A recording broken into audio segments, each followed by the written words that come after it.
Good day, denizens. Welcome to World War II, Part 1. Some very iconic images that you see here that we'll bring up in class from the Second World War. But this begins one of 5 parts of WWII. Okay, so the United States here, an interesting poster. Propaganda is going to play a huge role in this war, as it does in most every war in the modern era. And obviously you can see in this poster here that the United States is comparing their role in World War II to, of course, their war, their Revolutionary War, and the patriotism and the idea of making a huge change and a huge difference, obviously. And we'll talk more about this. Okay, so what we want to try to understand overall about World War II. We've talked about number one quite a bit, right? The United States isolated, not wanting to deal with fascist aggression, but they find out the hard way that they're going to have to deal with it anyway. And we've talked about the causes of the war, why the U.S. gets into the war, and then from a global standpoint, talking about how this war starts, how other countries persevere through this conflict, China, Japan, continents like Africa, Europe, Eurasia, everyone is involved in this conflict, and we'll talk about that as well. And with the end of the war, the new post-war international alignment and the beginning of a Cold War.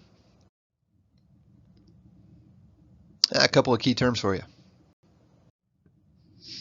Okay, so some of the major players in this conflict. Franklin Delano Roosevelt is the President of the United States. Winston Churchill there, the Prime Minister of Great Britain. There's good old Joseph Stalin, the totalitarian, ruthless dictator of the Soviet Union. Chiang Kai-shek, Chiang Kai-shek, who is the nationalist leader of China. And China is in the midst of a civil war during this war, Second World War. And Chiang Kai-shek is fighting against the forces of Mao Zedong, who is trying to bring communism to China. Charles de Gaulle, who is the leader of the Free French. France will be taken over in this war, and de Gaulle will lead the French resistance, actually operating out of Britain. And then Harry S. Truman, who will become president after FDR dies, and Truman will be the one who makes the decision to use atomic weapons. Down there on the bottom, in terms of the Axis powers, Adolf Hitler, dictator of Germany. Benito Mussolini, we're familiar with him as well, fascist leader of Italy. Hideki Tojo.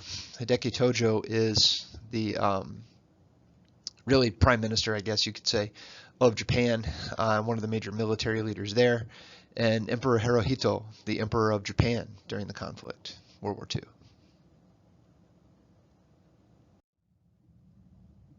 And then some of the major military leaders in this conflict, Dwight David Eisenhower. He'll later become president of the United States, but during the war, he becomes the supreme leader, commander of all Allied forces in the European theater. George Patton, great tank general for the U.S. George Marshall. Marshall will stay back in the United States and be FDR's top military advisor, and later will become Secretary of State and author of the Marshall Plan to rebuild Europe. Douglas MacArthur, who will be the leader of all Pacific forces during the war. Bernard Law Montgomery, the top British general. And Georgy Zhukov, the great Soviet general. Down on the bottom, some evil Nazis down here. Joseph Goebbels, who is the propaganda minister for Germany and definitely not a good person. Hermann Göring, who is the head of the Luftwaffe, the German Air Force. Heinrich Himmler, who is the head of the SS. Erwin Rommel, who is the great tank general, who will duke it out with George Patton in the deserts of northern Africa. And then later, once Rommel's defeated there, he will be responsible for building the Atlantic Wall, separating the English Channel and the French mainland, preparing for an invasion of northern France. And then Isoroku Yamamoto, who is the great Japanese admiral and the mastermind of the attack on Pearl Harbor. Well, the war officially begins, though some historians debate, but the war officially begins when the Nazis invade Poland on September 1st of 1939. And a day or two later, the British and the French declare war on the Nazis. And the war is on. And when the Nazis invade Poland, they absolutely overrun Poland. And they do so utilizing a relatively new war tactic that they refer to as blitzkrieg, the lightning war, where essentially your bombers come in and attack aircraft and strafe the land and take out any type of other aircraft or tanks or vehicles on the ground, followed very quickly by highly mobile tanks and other vehicles and infantry, in other words, foot soldiers, and you just overwhelm the enemy quickly. And that is what indeed they do to Poland. And keep in mind, too, 2 weeks after the Nazis invade Poland, from the west going into the east, the Soviets invade, coming out of the east going west and take over the other half of Poland. And here you see some German troops marching through Warsaw, the capital, after they've conquered. And here you see the three leaders of the Axis powers. By 1940, Japan joins with Hitler and Mussolini to form the Rome, Berlin, Tokyo Axis, or overall they just call this side of the war the Axis powers. Well, shortly after the invasion of Poland, things really come to a halt because remember, Hitler did not expect the British and French to declare war. So basically, this changes Hitler's war aims. Hitler most likely wanted to take over Poland and then just keep on going right on through Russia. Remember, he talked about Lebensraum, living space, and he said it's going to be in Russia. But what ends up happening when Britain and France declare war, well, now the German strategy for the war kind of changes, and Hitler now looks to the West, almost a new Schlieffen plan, where basically the idea is to take out Western Europe and then focus back on the Soviet Union. So basically, by April of 1940, the Nazis pour into Western Europe. They take out Norway, they take out Denmark, they take out the Netherlands, Belgium, and move all the way into France by the time we get into June. And France is going to fall within 5 or 6 weeks to the Nazis. But the era between that, from the invasion of Poland until March, April of 1940, people around the world called this the phony war because there was no fighting, but people kind of understood that, you know, fighting was definitely going to continue. And a very famous event that goes down, when the French are invaded, the British have come down to help them. And essentially what happens, the Nazis come in very quickly and actually surround a large swath of British troops at a place called Dunkirk. And Winston Churchill, the Prime Minister of Britain, convinces everyone who has anything that floats, boats, whatever, to bring those things across the English Channel to try to evacuate soldiers from Dunkirk. And indeed, tens of thousands of British, French, Belgian, and other soldiers will escape. But the image you see here are some of the British soldiers who have been captured by the Nazis because they're the ones who stayed back to try to hold the Nazis off, more than just those guys, obviously, so that thousands of others could escape and live to fight another day. And sadly, by the end of June of 1940, the French surrender. An iconic image there on the left, the French guy there weeping as Nazi soldiers march before him as they have conquered Paris. And there you see on the right, Adolf Hitler takes his first and actually ends up being his only trip to Paris, posing there in front of the Eiffel Tower. But what the Germans end up doing with France is they divide it. Because France is a big place and the Germans have more ambitions, more countries to take over, they allow France to have a quote-unquote free zone. And this zone comes to be called Vichy. And there you can see the Vichy area named after the resort town that you see in the northern part of the blue there. And Vichy is not really free per se. It's a puppet state. In other words, the Nazis basically still control the politics of Vichy. They just don't have to expend a whole lot of troops to police it, right? Because the Nazis are most concerned about the northern areas up there because they anticipate at some point during the war that there will be an invasion um, up in the northern area. Now, of course, they assume that the invasion is going to come up here around where you see Dunkirk and Calais up here, but actually the invasion is going to really surprise the Nazis because it's going to become, or it's going to come much further down the beach in June of '44 at a place called Normandy. Regardless, back to Vichy. So the Vichy government was not a friendly government. It's led by a guy named Henri Philippe Pétain. Pétain was a war hero in World War I for the French, and basically helped them win the Battle of Verdun, one of the worst battles of the war. But by the time we get to 1940, well, 1940, 41, 42, Pétain is pretty old, 80s, and pretty senile, so easily manipulated. And really the guy kind of running the show is a guy named Pierre Laval. And Laval is a fascist. And basically he is a yes man for the Nazis. And in one of the saddest moments in French history that they don't like to talk a whole lot about, Pierre Laval and the Vichy government systematically send at least 70,000 Jews and other people to Nazi death camps.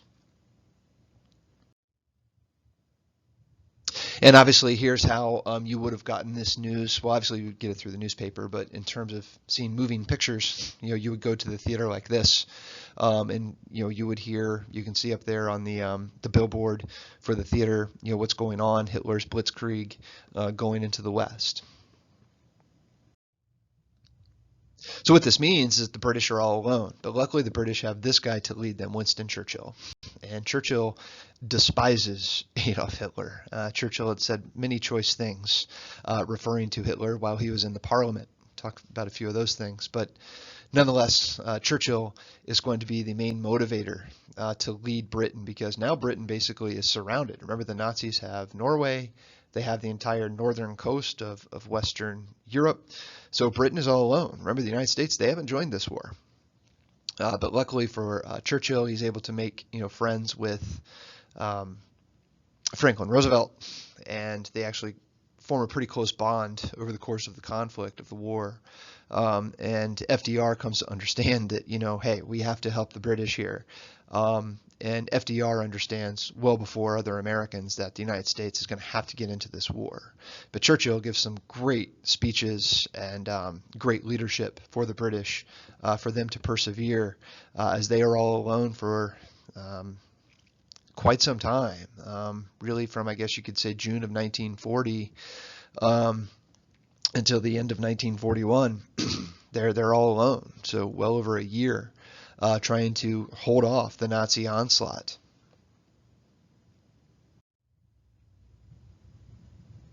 But one thing that the United States does do is, FDR, who has a population that does not want to get involved in war, they're isolated, a Congress that doesn't want to get in war.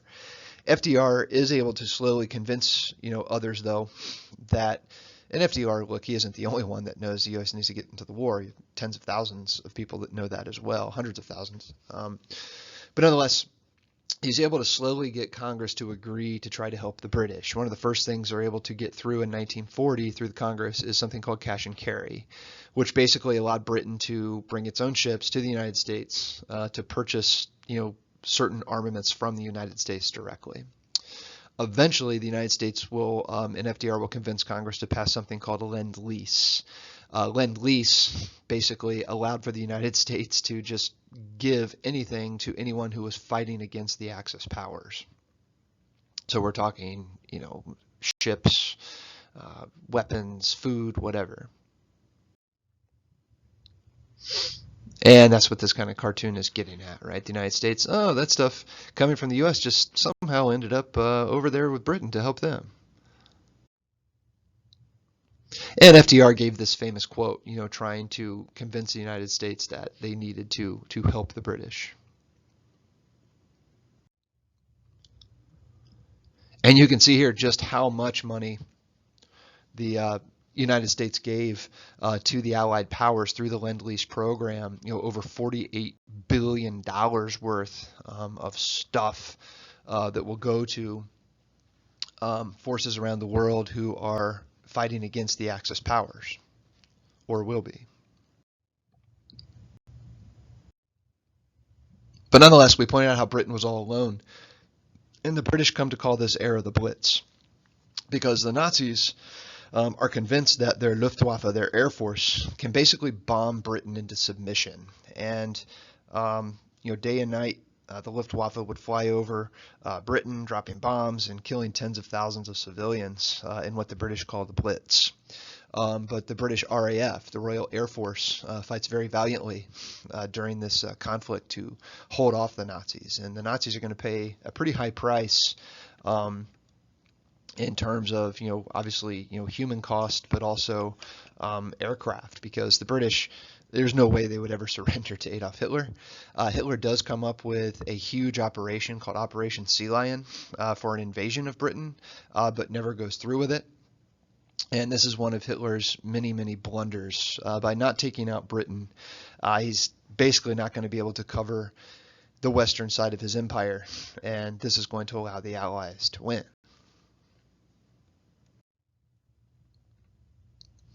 And the Battle of Britain, the Blitz, some images here. And the Nazis also develop V1 and V2 rockets. The Nazis, the Germans, have some very good scientists on their side who develop all kinds of special weapons, including rockets, rocket systems, and they'll be able to use those. The British called them buzz bombs because of the sound that they made flying over. So basically they could just launch these rockets from the northern coast of France into Britain and not even have to fly aircraft over. But it is Winston Churchill. He gives one of his greatest speeches, the final or finest hour speech. And he's going to be the one who really motivates the British to keep fighting and never surrender to the Nazis.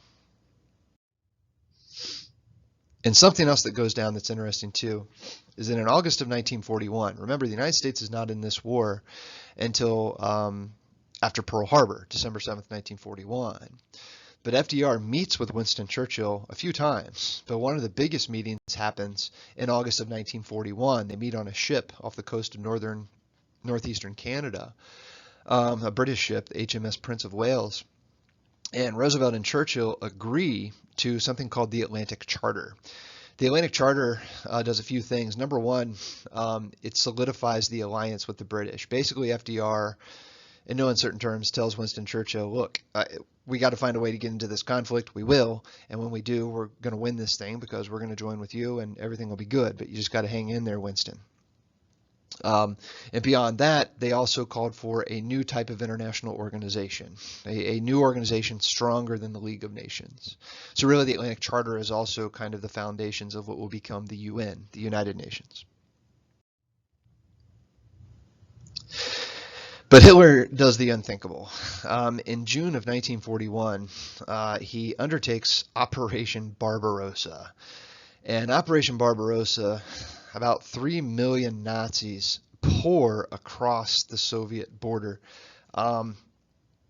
Hitler was just absolutely obsessed with taking over the Soviet Union. If you look down there to the south as well, into the Balkans, Operation Barbarossa was actually supposed to happen earlier than June, but what happened was Benito Mussolini decided he wanted to get involved in the war, and he tries to invade into the Balkans, and it goes miserably. So Hitler basically has to send Nazi forces down into the Balkans, where the Nazis will take over Greece, Yugoslavia, and all these places. They'll get Romania and Hungary to join with the Axis powers. So Germany takes over the Balkans, but the problem is this puts off the invasion of the Soviet Union. And the Soviet Union is a big, big place. And we'll obviously talk way more about this in class. But just the sheer numbers of soldiers that are going to fight in the German and Russian conflict, these two sides absolutely hate one another. World War II really is the war between Germany and the Soviet Union. This is where we're going to have the most deaths, the most destruction, deaths of soldiers and civilians. And the Nazis and the Soviets, they just absolutely despise each other. You did not want to be a prisoner of war in this conflict. The Nazis versus the Soviets, it is just a terrible, terrible part of the war, and really it's the brunt of the war. And a famous cartoon that we have discussed. So if you look at the planet as we roll into 1941-42, looking first here at Europe, well, it doesn't look too good. All the red there would be Axis powers, what they hold. We haven't even talked about Northern Africa. The Nazis also have that. You can see there at the bottom of the map. And remember too, Spain and Portugal, they're both fascist countries. They are supposedly neutral. Hitler wanted Franco in Spain to join him. Franco never does directly, though Franco is going to help him somewhat with supplies and whatnot. And even Sweden. Sweden is going to play a role in this war, even though they are neutral. Switzerland is going to play a role in this war, even though they are neutral. And then looking, planet-wide here at the Axis powers, Japan, we haven't talked about them yet either. They've conquered quite a bit as we roll into the 1940s as well. So things are not looking very pretty 1941 into 1942, with fascists seemingly taking over millions of square miles of land. And back in the United States, even Mickey Mouse and Goofy and Donald are trying to get Americans to understand that the U.S. has to get into this war. And this was very common. You'd see posters like this, cartoons, before and during the war. Great propaganda, but this actually was a poster in October of 41. So notice a couple of months before Pearl Harbor, where essentially there's this big movement to try to get the U.S. to join. And guess what? It does. On December 7th, 1941, the Japanese attack the United States in a sneak attack at Pearl Harbor, mimicking the same attack or a similar attack that the Japanese launched on Russia at Port Arthur way back in the Russo-Japanese War in 1905. But this is going to pull the U.S. into the war. There you can see Ford Island, the main island for the harbor around which ships are docked. Some of the destruction here. And after Pearl Harbor, the U.S. joins the war. The U.S. declares war on Japan, which then leads Hitler and Mussolini to declare war on the United States. So FDR is kind of like, hey, perfect, I'll sign that declaration of war as well, right? So essentially the U.S. is in the war because of Pearl Harbor against all the sides. But things don't go well. The Japanese don't only hit the U.S. at Pearl Harbor. They're going to take over the Philippines. They're going to take over Guam, which was a U.S. possession. The Japanese seem like just this unstoppable juggernaut as we roll into late 41, early 42. And here you can see American troops who have been captured by Japanese troops on the Philippines. So the U.S. needs to develop a strategy to get to Japan, and they will call this strategy island hopping, which we'll talk about in class. And here are U.S. soldiers practicing what we call an amphibious assault. Amphibious assaults are critical to this conflict, going from water to land, where basically you have to get soldiers to be able to land onto beaches, which is no easy undertaking because you have the enemy who holds the beach, holds the land, and is, of course, firing on you as you try to come ashore. And in the United States, too, obviously, there's going to be a war office with more propaganda, and Norman Rockwell becomes a very famous painter and artist during this time by painting these kind of really propaganda pieces, but really trying to communicate to Americans why they're in this war. And in this case, Rockwell gives a painting to us of what FDR called the four freedoms, that all people worldwide have automatically the freedom of speech, freedom of worship, freedom from want, freedom from fear. So really given purpose for the United States to fight in this conflict. But the U.S. suffers a lot of military losses at the beginning, and things do not look good. We'll talk about that.